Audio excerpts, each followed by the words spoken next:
ദൈവതിരുനാമത്തിന് മഹത്വം ഉണ്ടാകട്ടെ.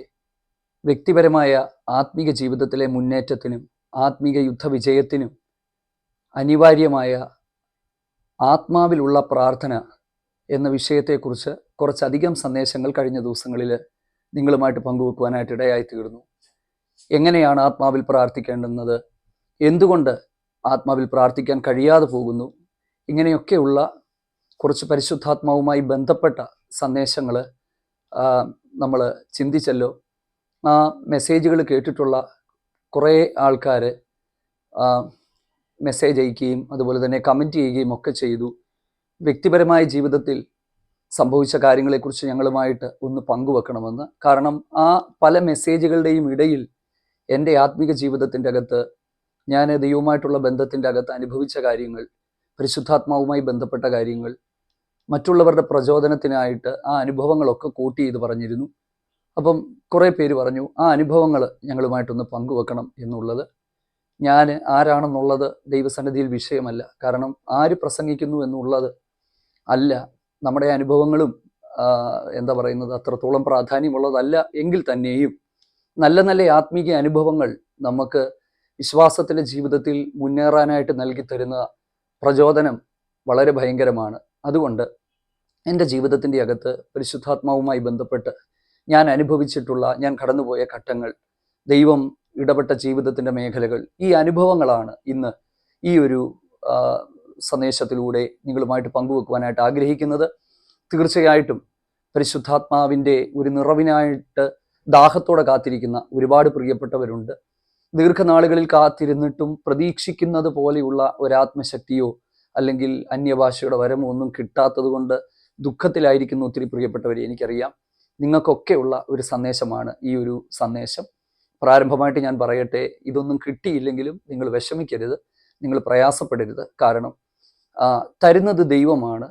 ഏറ്റവും പ്രധാനപ്പെട്ട കാര്യം, ദൈവവചനത്തിൻ്റെ അകത്ത് അടിസ്ഥാനപ്പെട്ടവരായി ദൈവിക വിശുദ്ധിയിലും ഹൃദയവിശുദ്ധിയിലും ദൈവസ്നേഹത്തിലും നിറഞ്ഞ് കർത്താവുമായിട്ടുള്ള കൂട്ടായ്മയ്ക്കകത്ത് പ്രാർത്ഥനാ ജീവിതത്തിൽ വീഴ്ചകൾ വരാതെ മുന്നോട്ട് പോവുക എന്നുള്ളതാണ്. ഇതാണ് ഏറ്റവും പ്രധാനപ്പെട്ട കാര്യം. ആത്മാവിനെ പ്രതീക്ഷിക്കുന്ന രീതിയിൽ കിട്ടാത്തത് കൊണ്ട് നിങ്ങൾ വിഷമിക്കരുത്. ഞാൻ കൂടുതൽ ആ ഭാഗത്തേക്ക് വരുമ്പോൾ ആ കാര്യങ്ങൾ ഞാൻ നിങ്ങളുമായിട്ട് പങ്കുവെക്കാം. കുറച്ചധികം ആൾക്കാർ അതുപോലെ തന്നെ മെസ്സേജ് അയച്ചും കമൻറ്റ് ചെയ്തും ഒക്കെ ചോദിച്ചിട്ടുണ്ട്, ഈ രക്ഷിക്കപ്പെടുന്നത് ആത്മാവില്ലാത്തത് കൊണ്ടാണോ? അങ്ങനെയെങ്കിൽ ഈ പറയുന്ന കാര്യങ്ങൾ എന്തൊക്കെയാണെന്നുള്ളത് ഞാൻ അങ്ങനെ ഒരിക്കലും പറഞ്ഞിട്ടില്ല. നിങ്ങൾ ഈ മെസ്സേജുകൾ ഏതെങ്കിലും ഒരു ഭാഗം കേൾക്കുന്നത് കൊണ്ട് ഉണ്ടാകുന്ന സംശയമാണ് ഈ ഒരു സംശയം എന്നൊക്കെ പറയുന്നത്. ഞാൻ അതുകൂടെ ഒന്ന് പ്രാരംഭമായിട്ട് പറയുകയാണ്. പരിശുദ്ധാത്മാവ് ഒരു വ്യക്തിയുടെ ജീവിതത്തിൻ്റെ അകത്ത് എങ്ങനെ പ്രവർത്തിക്കുന്നു എന്നുള്ളത് ദൈവവചനം വായിക്കുമ്പോൾ നമുക്ക് മനസ്സിലാക്കുന്നത്, പാപിയായിട്ടുള്ള രക്ഷിക്കപ്പെടാത്ത അവസ്ഥയിൽ ജീവിക്കുന്ന ഒരു വ്യക്തിക്ക് പാപബോധമുണ്ടാക്കി ഒരു രക്ഷകന്റെ ആവശ്യത്തെക്കുറിച്ചും ജീവിതത്തിലെ അനിവാര്യതയെക്കുറിച്ചും ബോധ്യമുണ്ടാക്കി യേശു ക്രിസ്തുവിലേക്ക് കൊണ്ടുവന്ന് രക്ഷയുടെ അനുഭവത്തിൽ കൊണ്ടുവന്ന് വീണ്ടും ജനനത്തിലൂടെ ദൈവപൈതലാക്കി തീർക്കുന്നത് പരിശുദ്ധാത്മാവാണ്. കാരണം ആത്മാവില്ലാത്ത ഒരാൾക്കും യേശു ക്രിസ്തുവിനെ രക്ഷകനോ കർത്താവായി സ്വീകരിക്കാനായിട്ട് പറ്റില്ല. എന്നാൽ ദൈവത്തിൻ്റെ ആത്മാവിൻ്റെ വ്യത്യസ്തമായ പ്രവർത്തനങ്ങൾ നമുക്ക് ഒരു വ്യക്തിയുടെ ജീവിതത്തിൽ വചനത്തിലൂടെ കാണാനായിട്ട് പറ്റും. എന്ന് പറഞ്ഞാൽ, രക്ഷിക്കപ്പെട്ട് ദൈവകൃപയിലേക്ക് വന്ന വ്യക്തിയെ പരിശുദ്ധാത്മാവ് ശക്തീകരിക്കുകയും ആത്മശക്തിയിലൂടെ, കൃപാവരങ്ങളിലൂടെ, ജീവിത വിശുദ്ധിയിലൂടെ ദൈവരാജ്യത്തിൻ്റെ അകത്ത് ശക്തനായ ഒരു പടയാളിയാക്കി മാറ്റുകയും ദിനംതോറുമുള്ള ആത്മനിറവിൻ ജീവിതത്തിലൂടെ ആ വ്യക്തിയെ ദൈവം ആഗ്രഹിക്കുന്ന ആ ഒരു അനുഭവത്തിലേക്ക് കൊണ്ടുപോയി നിത്യതയ്ക്ക് വേണ്ടി ഒരുക്കുന്നു, മറ്റുള്ളവരെ രൂപാന്തരപ്പെടുത്താനായിട്ട് ഒരുക്കുന്നു. അങ്ങനെ ഒരു വ്യക്തിയുടെ ജീവിതത്തിൻ്റെ ആരംഭം മുതൽ അവസാനം വരെ ഈ ഒരു പരിശുദ്ധാത്മാവിൻ്റെ പ്രവൃത്തി വ്യത്യസ്തമായ ഘട്ടങ്ങളിൽ നമുക്ക് കാണാനായിട്ട് പറ്റും. സംശയങ്ങളൊന്നും ഉണ്ടാകരുത്. ഏറ്റവും ഒടുവിൽ നമ്മൾ റോമാലേഖനത്തിലേക്ക് വരുമ്പോൾ 8-ാം അധ്യായത്തിൽ എഴുതിയിരിക്കുന്ന ഒരു പദം കൂടെ ശ്രദ്ധേയമാണ്. ക്രിസ്തുവിനെ മരിച്ചവരുടെ ഇടയിൽ നിന്ന് ഉയർപ്പിച്ചവന്റെ ആത്മാവ് നിങ്ങളിൽ വസിക്കുന്നുവെങ്കിൽ നിങ്ങളുടെ മർത്യ ശരീരങ്ങളെയും ഉയർപ്പിക്കും. അപ്പോൾ തീർച്ചയായിട്ടും പുനരുദ്ധാനത്തിന്റെ സമയത്തും ദൈവത്തിന്റെ ആത്മാവ് തന്നെയാണ് അതിൻ്റെ അകത്തൊരു പ്രധാനപ്പെട്ട റോള് ചെയ്യുന്നതെന്ന് എനിക്ക് തോന്നുന്നു. കാരണം ക്രിസ്തുവിനെ മരിച്ചവരുടെ ഇടയിൽ നിന്ന് ഉയർപ്പിച്ചവന്റെ ആത്മാവ് നിങ്ങളിൽ വസിക്കുന്നുവെങ്കിൽ അപ്പോൾ ആ ആത്മാവ് പുനരുദ്ധാന ദിവസം വരെയും നമ്മെ വഴി നടത്തുന്നതാണ്. വേഗത്തിൽ എൻ്റെ ജീവിതത്തിലെ ചില ആത്മീക അനുഭവങ്ങളിലേക്ക് ഞാൻ പോകാം. ഞാൻ ആത്മാവിൻ്റെ ശക്തിയെ അനുഭവിക്കുന്നത് 2001 ഞാൻ എൻ്റെ ജീവിതാനുഭവങ്ങൾ ഈ ഒരു ചാനലിലെ തന്നെ ആദ്യത്തെ വീഡിയോയിൽ പറഞ്ഞിട്ടുണ്ട്, മരണത്തിൽ നിന്ന് ജീവനിലേക്ക് എന്നുള്ളത്. അതുകൊണ്ട് ഞാൻ എൻ്റെ സാക്ഷ്യം വീണ്ടും ആവർത്തിക്കുന്നില്ല. എങ്കിലും അറിയാത്തവരുണ്ടെങ്കിൽ എങ്ങനെയാണ് കർത്താവിനെ അറിഞ്ഞതെന്ന് പറയുന്നത് എല്ലായ്പ്പോഴും നമുക്ക് സന്തോഷമാണ്. എൻ്റെ 1.5 വയസ്സുള്ള സമയത്ത് വീട്ടിലെ പ്രശ്നങ്ങൾ കൊണ്ടും അപ്പൻ്റെ മദ്യപാനം കൊണ്ടുമൊക്കെ എൻ്റെ അമ്മ എന്നെ ഇട്ടിട്ട് പോയി. പിന്നീട് എന്നെ വളർത്തിയതും വലുതാക്കിയതും എല്ലാം എൻ്റെ വല്യപ്പച്ചനും വല്യമ്മച്ചിയുമാണ്. അപ്പം എൻ്റെ ബാല്യകാലങ്ങളിൽ ഒരുപാട് അവഗണനകൾ, വേദനകൾ, ഒറ്റപ്പെടലുകൾ ഇതെല്ലാം ഞാൻ അനുഭവിച്ചിട്ടുണ്ട്. ആത്മഹത്യയെക്കുറിച്ച് ആഗ്രഹിച്ചിട്ടുണ്ട്. പക്ഷെ ഞാൻ ഒരിക്കലും മദ്യപാനത്തിലേക്ക് പോയിട്ടില്ല. പോകാത്തതിൻ്റെ പ്രധാനപ്പെട്ട കാരണം എന്ന് പറയുന്നത് മദ്യപാനമാണ് ഞങ്ങളുടെ ജീവിതം തകർത്ത് കളഞ്ഞത്. അതുകൊണ്ട് തന്നെ കൊച്ചിലെ ഞാൻ തീരുമാനിച്ചു മദ്യം ഒരിക്കലും തൊടത്തില്ല. അപ്പം ഭയങ്കര മദ്യപാനിയായിരുന്നു. അമ്മ ഇങ്ങനെ ഇട്ടിട്ട് പോയി. നിങ്ങൾക്ക് ചിന്തിക്കാവുന്നതേ ഉള്ളൂ. അങ്ങനെ മനസ്സുകൊണ്ട് വേദനപ്പെട്ടും മനസ്സിടിഞ്ഞും ജീവിതത്തിൽ വല്ലാത്ത നിരാശ ബാധിച്ച് ചെറുപ്രായങ്ങളിലൊക്കെ ഞാൻ ഒത്തിരി ചോദിച്ചിട്ടുണ്ട്, എന്തിനാണ് ഇങ്ങനെ ഒരു ജീവിതം എന്നുള്ളത്. അങ്ങനെയാണ് ഞാൻ 5ാം ക്ലാസ്സിൽ പഠിക്കുമ്പോൾ കർത്താവായ യേശു ക്രിസ്തുവിനെ കണ്ടുമുട്ടുന്നത്. അതൊരു കരിസ്മാറ്റിക് പ്രാർത്ഥനയിലായിരുന്നു. യേശു ക്രിസ്തു ജീവിക്കുന്ന ദൈവമാണെന്നും സംസാരിക്കുന്ന ദൈവമാണെന്നും ഒക്കെ കേട്ടപ്പോൾ രാത്രിയുടെ സമയങ്ങളിൽ ഇരുന്ന് ഞാൻ പ്രാർത്ഥിക്കുകയും എൻ്റെ ജീവിതത്തെ അങ്ങയുടെ കരങ്ങളിലേക്ക് തരുന്നു എന്ന് പറഞ്ഞ് ചെറിയ ചെറിയ ദർശനങ്ങളിലൂടെ, ആലോചനകളിലൂടെ ദൈവം എൻ്റെ ജീവിതത്തിൻ്റെ അകത്ത് ഇടപെട്ടു. അങ്ങനെയാണ് ഞാൻ കർത്താവുമായിട്ടുള്ള ഒരു ആത്മീക കൂട്ടായ്മയിലേക്ക് ഞാൻ വരുന്നത്. ഇത് സംഭവിക്കുന്നത് 1997 എൻ്റെ ഓർമ്മ ശരിയാണെങ്കിൽ. അന്ന് ഞങ്ങൾ കോട്ടയിലെ ഡിവൈൻ ധ്യാനകേന്ദ്രം എന്ന് പറയുന്ന ഒരു ധ്യാനകേന്ദ്രത്തിൽ എൻ്റെ പപ്പായും ഞാനും കൂടി അന്ന് പോയി. മമ്മി അന്ന് വീട്ടിലില്ല. അങ്ങനെ പോയി അവിടെ വെച്ചാണ് സത്യം പറഞ്ഞാൽ യേശുവുമായിട്ടുള്ള ഒരു അഭേദ്യമായ ബന്ധത്തിലേക്ക് വരുന്നത്. പക്ഷേ അവിടെ പോയി തിരിച്ചു വന്നതിന് ശേഷം കുറേ നാൾ എൻ്റെ പപ്പ മദ്യപാനം ഒന്നും ഇല്ലായിരുന്നെങ്കിലും പിന്നീട് കടുത്ത മദ്യപാനത്തിലേക്ക് പപ്പ വീണ്ടും പോയി. അങ്ങനെ ഇരിക്കെയാണ് ഞങ്ങളെ കുറച്ച് ആൾക്കാർ കൂടി വീണ്ടും ചില പ്രാർത്ഥനാ കൂട്ടായ്മയിലേക്ക് കൊണ്ടുപോകുന്നത്. അങ്ങനെ 2001 പത്തനാപുരം എന്ന് പറയുന്ന ഒരു സ്ഥലത്ത് ഒരു ഞായറാഴ്ച വൈകുന്നേരം എന്നെ കൊണ്ടുപോയത്, പത്തനംതിട്ടക്കാർക്കാണെങ്കിൽ അറിയാം, പത്തനംതിട്ടയിലെ അറിയപ്പെടുന്ന ഒരു ഹോൾസെയിൽ സിമെന്റും കമ്പിയും ഒക്കെ വിൽക്കുന്ന ഒരു കടയുണ്ട്, ചെറിയാൻ ആൻഡ് കമ്പനി എന്ന് പറയുന്ന. അവിടുത്തെ അനിയച്ചാൻ എന്ന് പറയുന്ന അനി എന്ന് പറയുന്ന ഒരാളാണ് ഞങ്ങളെ അന്ന് ആ പ്രാർത്ഥനയ്ക്ക് കൊണ്ടുപോകുന്നത്. ആ പ്രാർത്ഥന എന്ന് പറയുന്നത് കുറച്ചധികം ദൈവദാസന്മാരും ആൾക്കാരും എല്ലാം ഒന്നിച്ചു കൂടിയിരിക്കുന്ന ഒരു പ്രാർത്ഥന. ആ പ്രാർത്ഥനയ്ക്കകത്തേക്ക് എൻ്റെ പപ്പായ ഞങ്ങൾ ഒന്നിച്ച് അവിടേക്ക് പോയി. അവിടെ ചെന്ന് സാധാരണ പ്രാർത്ഥിക്കുന്ന പോലെ പ്രാർത്ഥിച്ചു. എനിക്കിത് ആദ്യത്തെ അനുഭവമാണ്. കാരണം ഇങ്ങനത്തെ പ്രാർത്ഥന ഞാൻ കണ്ടിട്ടില്ല. എന്തൊക്കെ ഉച്ചത്തിൽ, ശബ്ദത്തിലൊക്കെ പലരും പാട്ട് പാടുന്നു, പ്രാർത്ഥിക്കുന്നു. അങ്ങനെ ആ ഒരു പ്രാർത്ഥന നടന്നുകൊണ്ടിരിക്കെ അതിൻ്റെ അകത്ത് ഒരു സഹോദരി എന്നോട് പറഞ്ഞു, ഈ മോന് കർത്താവിൻ്റെ വേലയ്ക്ക് വേണ്ടിയുള്ളവനാണ്, ഇവന് അനേകരോട് ക്രിസ്തുവിനെ കുറിച്ച് പ്രസംഗിക്കാനുള്ളവനാണ്, ഇവൻ്റെ ജീവിതം പിശാച് തകർത്ത് കളഞ്ഞതാണ്, പക്ഷേ ദൈവത്തിന് ഇവനെ പണിയാനായിട്ടുണ്ട് എന്ന് പറഞ്ഞ് എന്നോട് പറഞ്ഞു. പ്രവചനമായിരുന്നത്. എനിക്ക് പ്രവചനം എന്താണെന്നോ ഇതെന്താണെന്നോ ഒന്നും എനിക്കറിയത്തില്ല. കാരണം നമുക്കത് അതിനെക്കുറിച്ചൊന്നും അറിയത്തില്ല. ഇതൊക്കെ നമ്മൾ ആദ്യമായിട്ട് കേൾക്കുന്ന കാര്യങ്ങളാണ്. പക്ഷെ ആ മീറ്റിങ്ങിൽ വെച്ച് ഭയങ്കരമായ ഒരു ദൈവശക്തി 2001 എൻ്റെ മേലേക്ക് ഇറങ്ങി വന്നു. ഞാൻ പരിസരം മറന്നു. ഞാൻ അത്യുച്ചത്തിൽ ദൈവത്തെ സ്തുതിക്കാനായിട്ട് തുടങ്ങി. എൻ്റെ നാവിൽ എന്തൊക്കെയോ ഞാൻ സംസാരിച്ചു. അങ്ങനെ ഒരു അനുഭവം ആ സമയത്ത് എനിക്കുണ്ടായി. ഇത് പരിശുദ്ധാത്മാഭിഷേകമാണെന്നോ ഒന്നും എനിക്കറിയത്തില്ലായിരുന്നു. കാരണം നമുക്കത് പറഞ്ഞു തരാനൊന്നും ആരും അന്ന് അത്ര അറിയത്തില്ലായിരുന്നു. പക്ഷെ ആ മീറ്റിംഗ് എല്ലാം കഴിഞ്ഞു കഴിഞ്ഞപ്പോൾ അവരെന്നോട് പറഞ്ഞു, മോനെ, നിന്റെ മേൽ വന്നത് പരിശുദ്ധാത്മാ അഭിഷേകമാണ്, ദൈവത്തിൻ്റെ ആത്മാവിൻ്റെ ശക്തിയാണ് നിന്റെ മേൽ വന്നത്, നീ അതിനി ഒരിക്കലും നഷ്ടപ്പെടുത്തി കളയരുതെന്ന് പറഞ്ഞു. അങ്ങനെ അത് വന്നതിന് ശേഷം എൻ്റെ ജീവിതത്തിലുണ്ടായ മാറ്റം എന്ന് പറയുന്നത്, എനിക്ക് കർത്താവിൻ്റെ വേല ചെയ്യണമെന്ന് അതിയായ ആഗ്രഹം എനിക്കുണ്ടായി.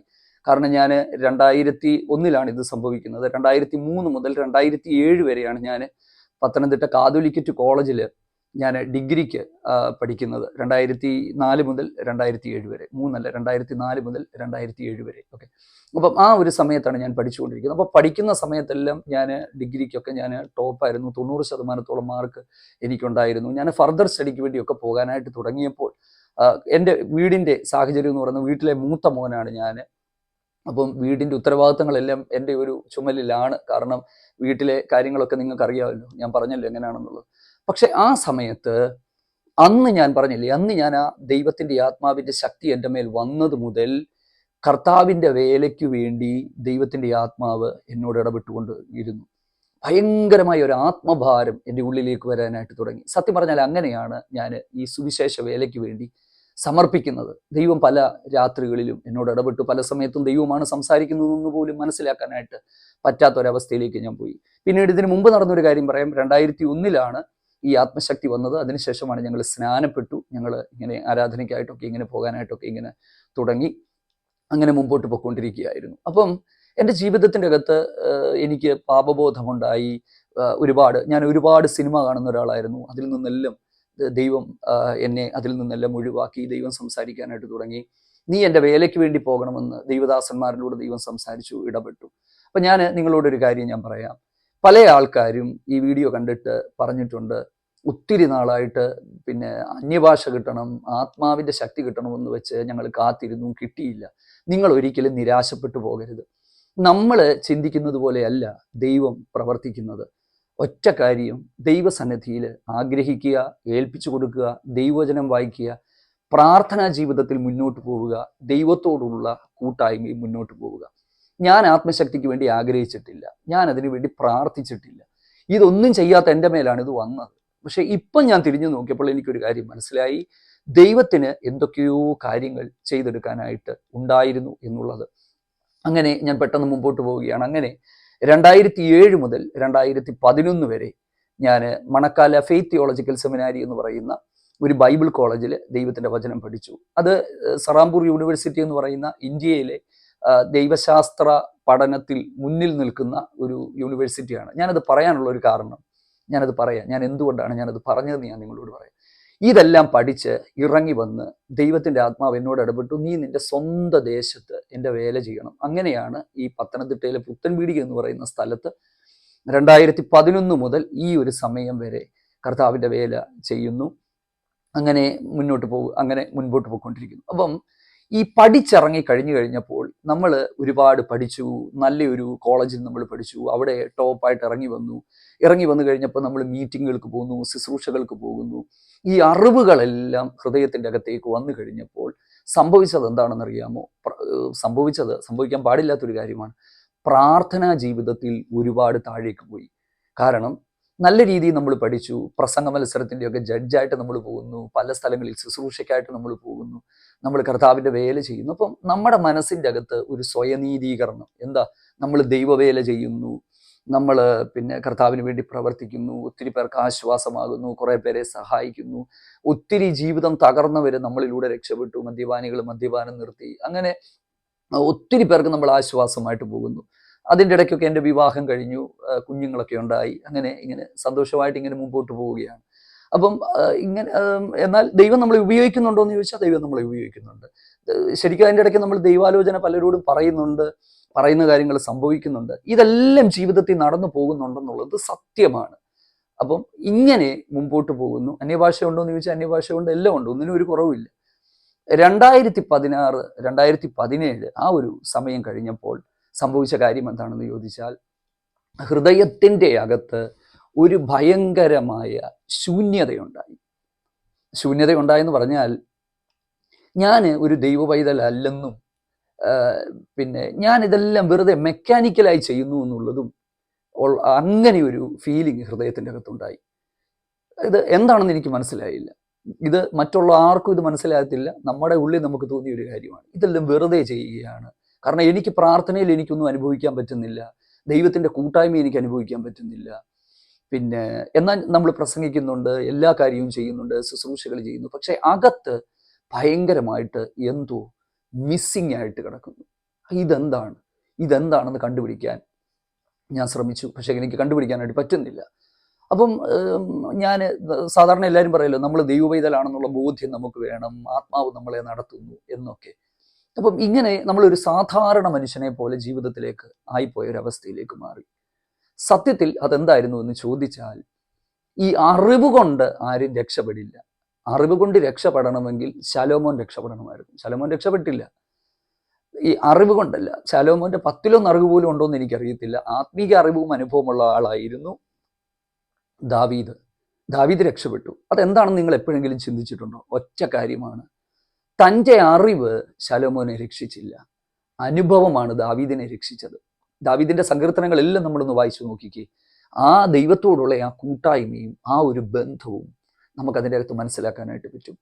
അപ്പം ശരിക്കും പറഞ്ഞാൽ ഇതാണ് നഷ്ടപ്പെട്ടു പോയത് എന്ന് പറഞ്ഞാൽ എന്നിലൊരു സ്വയനീതീകരണം ഉണ്ടായിരുന്നെന്ന് എനിക്ക് തോന്നുന്നു. കാരണം നമുക്ക് അറിവുണ്ട്, നമ്മൾ ദൈവവചനം പഠിച്ചു, വചനമെല്ലാം നമുക്കറിയാം, ഇനി ഒന്നിൻ്റെ ആവശ്യമില്ല എന്നുള്ള ഒരു ധാരണ ഹൃദയത്തിലേക്ക് കയറി ഇങ്ങനെ ഒരു പ്രത്യേക അനുഭവത്തിൽ മുമ്പോട്ട് പോയപ്പോൾ ദൈവത്തിന് സ്തോത്രം, അകത്ത് എന്തൊക്കെയോ മിസ്സിംഗ് ആയി.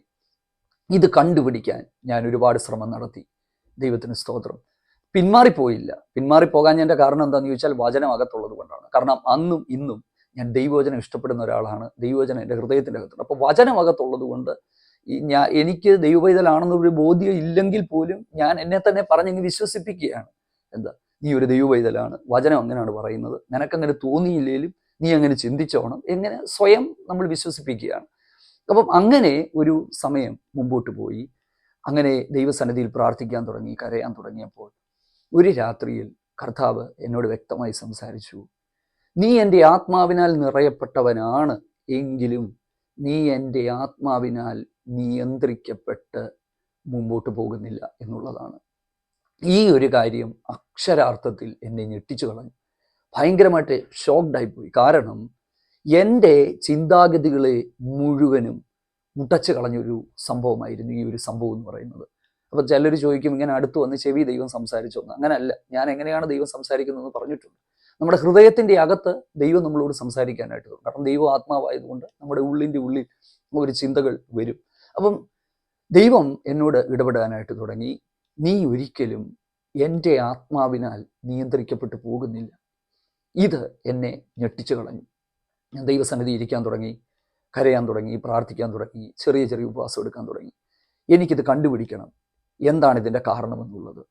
അന്നേരമാണ് ഞാൻ മനസ്സിലാക്കിയത്, പരിശുദ്ധാത്മാ അഭിഷേകവും പരിശുദ്ധാത്മാവിൻ്റെ അന്യഭാഷയും ഇതിനാണ് നമ്മൾ പലപ്പോഴും പ്രാധാന്യം കൊടുക്കുന്നത്. എന്ന് പറഞ്ഞാൽ നമ്മൾ ചോദിക്കും, അഭിഷേകം പ്രാപിച്ചോ, അന്യഭാഷ കിട്ടിയോ, ആത്മശക്തി കിട്ടിയോ, ഇതേ നമ്മൾ ചോദിക്കത്തുള്ളൂ. പക്ഷെ ഞാൻ മനസ്സിലാക്കി, ഇതിലും പരമപ്രധാനമായ ഒരു കാര്യമാണ് അനുദിന ജീവിതത്തിൻ്റെ അകത്ത് ദൈവത്തിൻ്റെ ആത്മാവിനാൽ നമ്മൾ ഓരോ വ്യക്തികളും നിയന്ത്രിക്കപ്പെട്ട് നയിക്കപ്പെട്ടു പോകണം. ഇതിനെക്കുറിച്ച് അങ്ങനെ ഒരു ചിന്തയെ എൻ്റെ മനസ്സിലില്ല. വചനം വായിച്ചിട്ടുണ്ടെങ്കിൽ ഞാൻ ഈ ഒരു കാര്യം എന്ന് പറയുന്നത് നമ്മുടെ മനസ്സിൽ പോലും ഇല്ല. അതിനെക്കുറിച്ച് പഠിക്കാൻ തുടങ്ങി, സമർപ്പിക്കാൻ തുടങ്ങി, ഏൽപ്പിച്ചു കൊടുക്കാൻ തുടങ്ങി. അന്നേരമാണ് ജീവിതത്തിൽ ഒരുപാട് മേഖലകളിൽ ഇനിയും മാനസാന്തരം ആവശ്യമാണെന്ന് എനിക്ക് മനസ്സിലായത്. കാരണം എൻ്റെ ജീവിതത്തിൻ്റെ അകത്തെ നമ്മൾ ഈ പാപം എന്ന് പറയുമ്പോൾ നമ്മൾ കുറേ സോക്കോൾഡ് സിൻ ഉണ്ടല്ലോ, വലിയ വലിയ കുറേ പാപങ്ങളുണ്ടല്ലോ. ഈ പാപങ്ങളല്ല നമ്മൾ വിചാരിച്ചിരിക്കുന്നത്. വ്യഭിചാരം, മദ്യപാനം, അങ്ങനെ കുറേ പാപങ്ങളുണ്ടല്ലോ. അതൊന്നുമല്ല. അതിനെക്കാട്ടി ദൈവം വെറുക്കുന്ന പല പാപങ്ങളുണ്ട്. മനോഭാവം, ചിന്തകൾ, കോപ സ്വഭാവം, മൂശാട്ട, താഴ്മയില്ലായ്മ, നിഗളം, സ്വയനീതീകരണം, പിണക്കം, പിന്നെ ദൈവത്തോടുള്ള തെറ്റായ മനോഭാവം, തെറ്റായ മനോഭാവത്തിൽ ദൈവത്തെ സമീപിക്കുക, കാര്യസാധ്യത്തിനായിട്ട് ദൈവത്തിൻ്റെ മുമ്പിൽ നിൽക്കുക, ഇങ്ങനെയൊക്കെയുള്ള കുറേ കാര്യങ്ങൾ, നമ്മുടെ ഇഷ്ടങ്ങൾ, ഇതെല്ലാം ദൈവം എന്നോട് സംസാരിക്കാനായിട്ട് തുടങ്ങി. ഇതെല്ലാം ദൈവസന്നിധിയിൽ ഏറ്റു പറയാനായിട്ട് തുടങ്ങി.